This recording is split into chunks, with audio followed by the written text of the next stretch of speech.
Hello. Magandang umaga o gabi po sa inyong lahat, lalo na sa mga OFW. Guys, may chika na naman ako.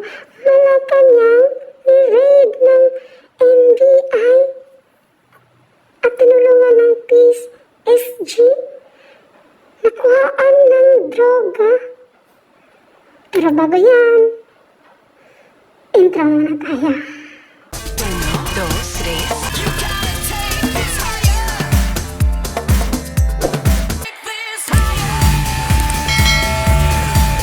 From Abogado PH.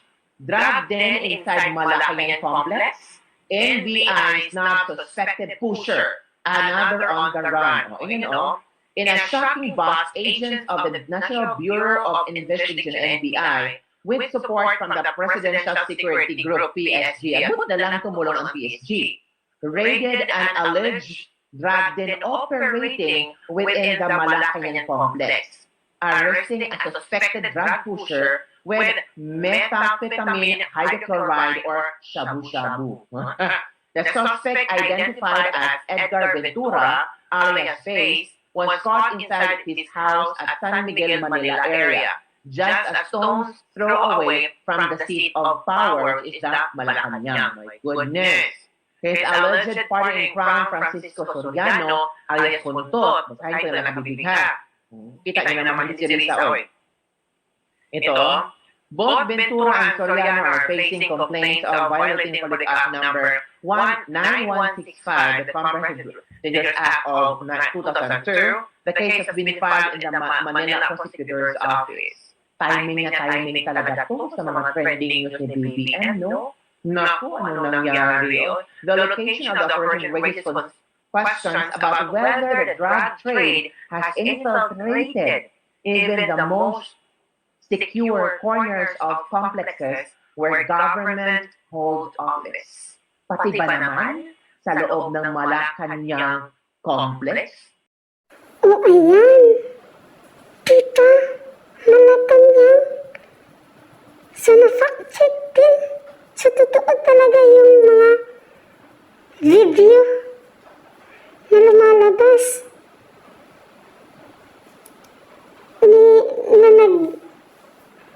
na nagkoka-koka si BBM.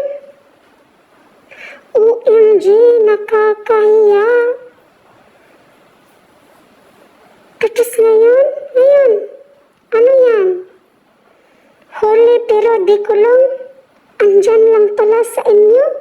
Sa loob pa talaga ng Malacanang? Nakakahiya.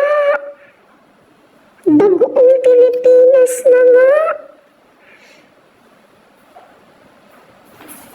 Naging ang dami na ngang binabaha. Dilubyo na nga. At ayan na naman. Droga sa Malacanang. So ngayon, sasabihin nyo yan, mga ka-loyalista, mga BBM pa rin. BBM pa rin ba kayo? Kaya nyo ba yung ipagtanggol? Ganong klase? Diba, presidente ka, imposible na hindi mo alam na andyan na sa loob. Sorry, BBM, pero syempre kahit ako maisip ko talaga yan na sangkot ka rin dyan. Kasi imposible hindi mo alam sa loob ng Malacanang pa talaga. Grabe ang pagkademonyo na ninyo. Sobra na mo sa bayan. Grabe na ang pasakit ninyo sa Pilipinas. Kung pwede lang, manglayas na mo. Please, lumayas kayong lahat dyan. Mga walang hiya kayo. Ang kapal ang mukha nyo. Binaboy nyo ang Malacanang. Ano yan, BBM? Sir, tangulo ka. Tapos ngayon,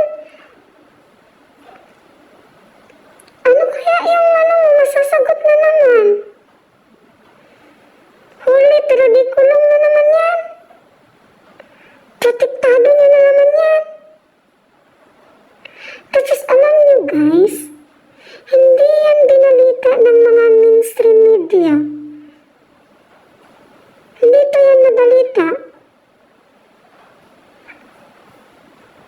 Ewan ko lang nga sa SMNI para hindi pa ako nakaano.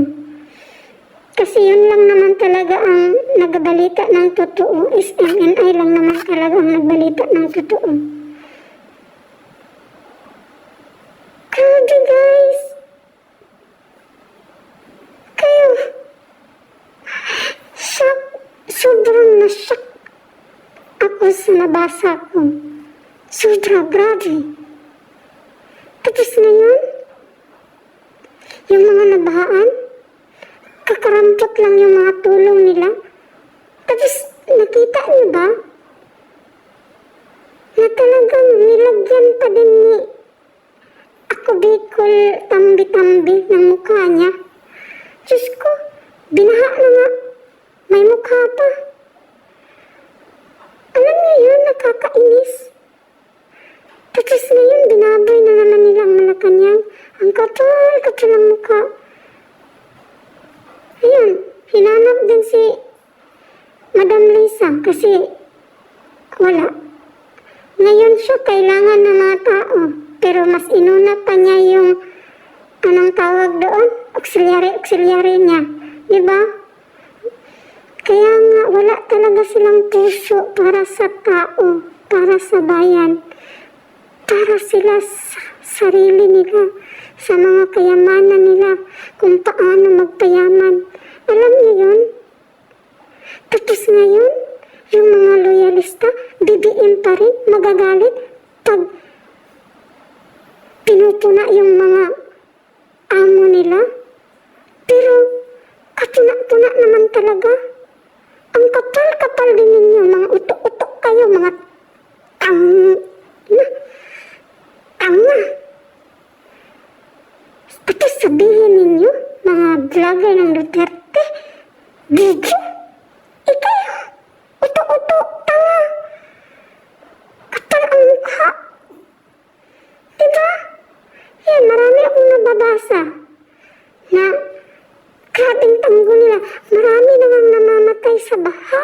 Marami na nga binabaha ng area. Bibiin pa rin. Kaya nga, tinutulirit niyo siya. Tinutulirit niyo ang Pangulo natin. Pangulo pala ninyo. Ayaw ko siyang maging Pangulo. Hindi ako totoo. Diba? Sobrang garapalan ang mga mukha. Tapos ngayon, kung makagastos sila sa concert, bongga, pero pagtulong sa mga nasalanta ng bagyo, tinitipid. O diba? San ka pa?